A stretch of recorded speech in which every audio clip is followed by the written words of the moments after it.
Hello, my name is Dan Keller, and I'm a technical marketing engineer at Cisco's Communication Technology Group. In this video, I will be discussing what's new in the 12.5 SU3 release of Cisco Unified Communications Manager and Cisco Unity Connection. I will start off with the statement that Cisco is still investing in our on-premise solution. Release 12.5 SU3 is the latest feature release for Cisco Unified Communications Manager and Cisco Unity Connection products. This release will further extend Cisco's leadership through the features that enrich user experiences, simplify administration workloads, and enhance security and compliance. Although all the listed features on this page are included in this presentation, I will be focused on the highlighted list of features in this overview. These are the features that we believe will be the most interesting for our viewers. Leading off the discussion is the Simple Phone Refresh feature. This feature provides an easy way for administrators to replace faulty or deprecated phones in their system. This feature is native to UCM and does not require an additional server. Once a server has been activated, a user can simply unplug their old or faulty phone, plug in a new phone, and when prompted, enter their primary DN to copy the settings to the new phone. The phone refresh feature also includes security in the form of PIN or unique authorization code. Additionally, not all phones have graphical interfaces, so this feature can use Cisco UCM's native IVR to perform the phone replacement operation. Another enhancement is that Cisco has restructured web services to improve connection speed and optimize Tomcat performance.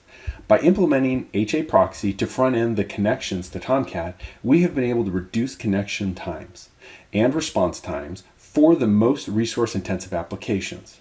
With HA proxy handling the TLS handshakes with applications, Cisco has been able to reduce Jabber login times by 35%, TFTP response times by 35%, and reduce CPU load for Jabber logins by approximately 50%. This feature has been implemented in the VOS operating system, so no configuration is necessary to benefit from this improvement. For US-based customers, Kari's Law went into effect as of February 16, 2020. As part of Kari's Law, Cisco must notify administrators of their obligation to comply with Kari's Law. To comply with the new law, Cisco UCM 12.5 SU3 provides a landing page that describes the two key aspects of Kari's Law, which are the ability to direct dial 911 and notification that an emergency call was placed. As part of Kari's Law, any upgrade or new installation will check for the presence of a direct dial 911 route pattern and will create one if it's missing. An administrator must acknowledge and accept the requirements or acknowledge and waive the requirements if their deployment is exempt from the regulations. This landing page will not show for non-US based installations. One of the end user experience improvements that we added in 12.5 SU3 is a simplified EM login process. In a mobile worker or contact center environment, users can use their personal Cisco headset to automatically log them in when they connect their headset to the phone at their workstation. The Extension Mobility application has been enhanced to utilize a user's headset to automatically perform the EM login process without the need to input user ID or PIN numbers. This feature can also log a user out when the headset is disconnected from the phone. To simplify the management of user headsets, Cisco provides an onboarding process to associate the headset with the user the first time the headset is plugged in. Once the association has occurred, an EM login is as simple as plugging in a headset. The simplified EM login can be used with any Cisco headset. Let's see the user experience using a Cisco 560 headset. When David arrives at his workspace, he docks his headset and the system informs him that he will be logged in on that phone. David carries on his daily activities, and at the end of the day, David will pack up his equipment, including his 560 headset, at which time the phone will determine the headset is no longer associated with the base and automatically log David out. Starting with Cisco Unified Communication Manager 12.5 SU3 and Jabber or Webex Teams running on Apple iOS 13, voice over IP calls will use CallKit to manage calls on the Apple iPhones. Before CallKit, Cisco, Jabber, and Webex teams used application-specific notifications to indicate an incoming call or message for the user. But by using CallKit, Jabber and Webex teams will provide a consistent user experience that is similar to the native phone services on the iPhone. Specifically, CallKit allows Jabber and Webex teams to display the incoming call as a full-screen notification when the device is locked, and allows the user the ability to answer or decline the call without unlocking the phone first. Cisco has also improved the user experience on Android devices. In 12.5 SU3, Cisco will use Android push notification to inform Jabber and Webex Teams clients when a message or a call has arrived. By using push notification on Android devices, the Jabber and Webex Team clients can be suspended and still receive notifications when a call or message arrives. Running in suspended mode will greatly improve battery life of the device. For Apple iOS users in the China region, governmental regulations prevent Jabber and Webex teams from using the CallKit service.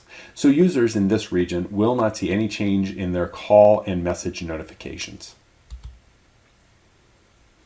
In this release, Cisco will introduce support for the Webex Room Phone. The Webex Room Phone is an easy-to-use collaboration device with an on-premise registration, proximity functionality, and one button to push access to Webex meetings. The Webex Room Phone is an example of Cisco's cloud-first, not cloud-only strategy. Open Federation feature with IM&P enables Jabber users to federate for presence and messaging with users in other domains using SIP without having to configure static route to that domain. This feature allows for one-to-one chats and presence updates.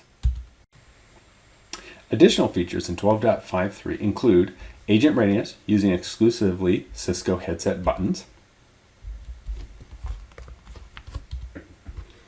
support of content sharing in audio-only calls if a trusted relay point or TRP is part of the call. 12.5 SU3 with Jabber 12.9 also fixed a privacy issue when Jabber is operating in desk phone control mode to be consistent with Jabber operating in soft phone control mode.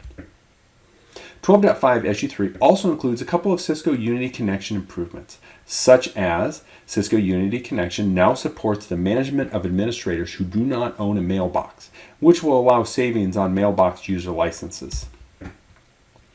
Also, Cisco Unity Connection 12.5 SU3 Web Inbox will use HTML5 instead of Adobe Flash for recording of voice messages. This is important since Adobe Flash is going end of life December of 2020 and will be removed from most browsers at that time. With this release, customers will be able to secure the SMTP channel using Start TLS over port 25, which will secure communications such as message relay, SMTP notification, and speech view transcripts. Cisco Unity Connection now offers stronger encryption keys using 2048-bit and 4096-bit certificates. And finally, Cisco Unity Connection 12.5 SU3 offers the ability to send secure voice notifications. Hopefully you found this content presented in this video useful and now have a basic understanding of the important features that have been added to Cisco Unified Communications Manager and Cisco Unity Connection in 12.5 SU3. As you can see, Cisco continues to invest in our on-premise solution, and the 12.5 SU3 release will extend Cisco UC solution leadership through enriched user experiences, simplified administration workloads, and security enhancements. Thank you for your time.